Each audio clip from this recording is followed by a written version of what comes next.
Hi, good evening to you. I just wanted to give you a few comments as we finish off our advanced composition course. Um, just something that I wanted you to keep in mind as you move forward. The paper that you did for this class, you may have an opportunity to use it again for another class, and so that would be to your advantage.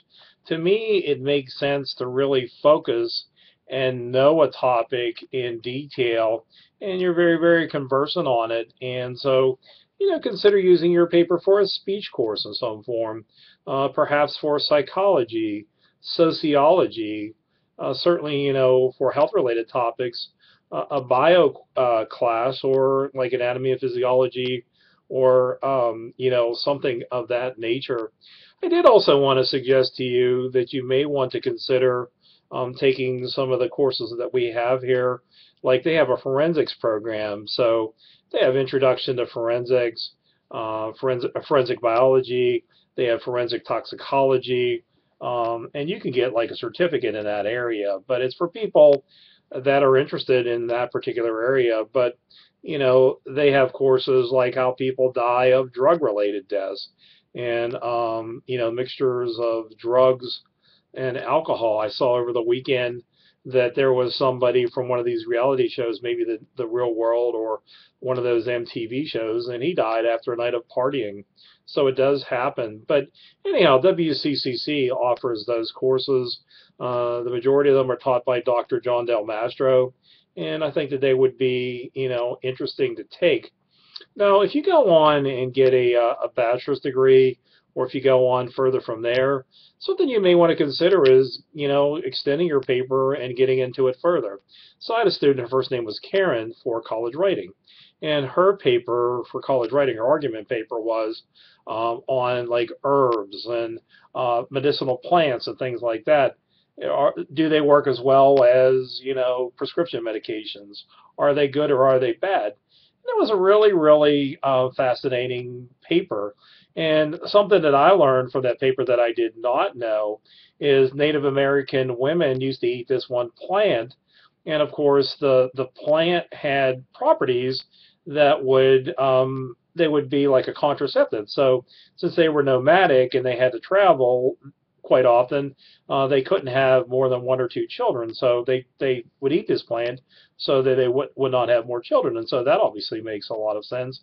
But I remember, of course, while growing up, many people in my neighborhood would pick sassafras leaves and use it if they had an upset stomach or whatnot. So, but she did the paper in college writing on that topic. Then I had her on in advanced composition, and then she did the same paper, but in a much, much more expanded form.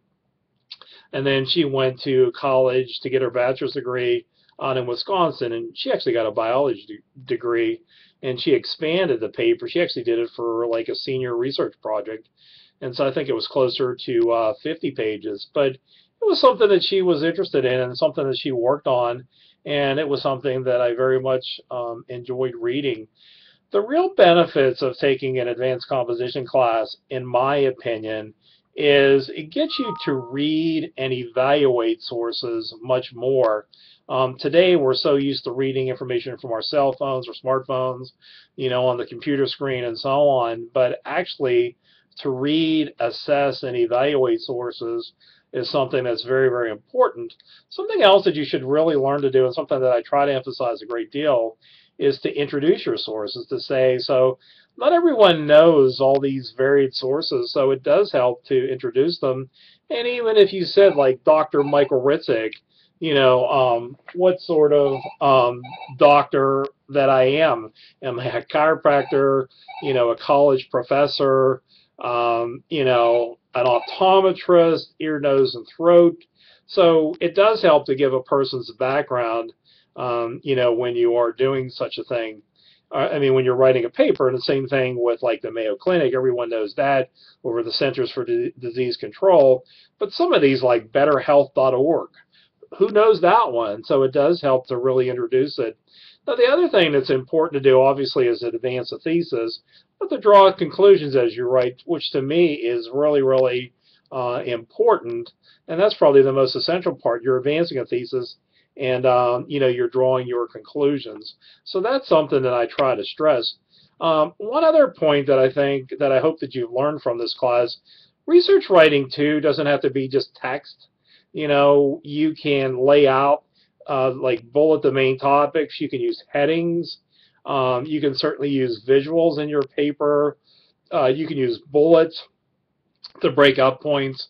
So, like, if you were saying, like, these are symptoms of gestational diabetes, which is women who develop a higher elevated blood sugar sometimes when they get pregnant. It doesn't happen to all women, but some females. You could say these are some symptoms, or these are some issues, and so you could list those. Just like last year, somebody did a paper and they compared, like, heart attacks for men and then heart attacks for women. And so she did like a table or a chart. And so for men, it's more like upper chest pain, tightness of the jaw, and things like that, even tightness or shoulder pain, shortness of breath, sweating, and that sort of thing. Sometimes with women, the symptoms or that sort of thing is a lot different. It's almost more like indigestion. I'm not saying that in all cases, but she did a chart to show these are the classic symptoms that sometimes men have, and these are what women have, and it was very helpful, to do that. So practicing using, like I said, some of these formatting and other techniques is good. I've had other people too, and this is a consideration. You can click and put in some YouTube videos if you like. You can also, like, if you want to fit them in, and you can just click on them. I've had other people that have done that. So research writing doesn't have to be just static today, just all text. Like I said, you can use headings, you can use visuals, and you can kind of make it a little bit more animated or interesting. Finally, I had a student, like I said, a couple years back, and she went to a Catholic high school. And so as part of her uniform for school, she had to wear a skirt. And she tanned, she tanned pretty consistently several times a week. And so she developed skin cancer, and she actually had the pictures that her dermatologist took, and it showed what it was like. And then it showed after, what it looked like when it was diagnosed. And then it showed how big of a chunk of her skin had to be removed on her back, on one of her legs, and so on. And to me, that was really eye-opening. Somebody in one of the classes this semester had a shoulder injury, and she actually showed pictures of the shoulder, like the cut there. There was a couple cuts, and she showed a couple pictures of her being life-flighted from the place where she used to work. I thought, boy, that was a really good idea. So I'm seeing that more and more, and I'm really liking it. And, think about it, is if you can engage your reader more and engage more of the senses, just like they say with teaching of younger children. If you can engage them with more of the five senses, it's better, especially, seeing, hearing, and so on.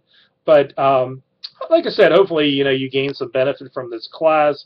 And in moving forward, the other part about it is, more about WebMD, LexisNexis, EBSCOhost, some of you with Medscape, and a lot of these other medical publications. So if you, a loved one, a spouse, boyfriend, girlfriend, a coworker, whatever, they come to you for advice on medical information, you'll be able to give them good information. And if you have some issues, it's good to be prepared when you go to see your healthcare provider, your doctor, your specialist. You have to really be prepared, because you only have a limited amount of time with them, and you have to really know the questions that you want to ask.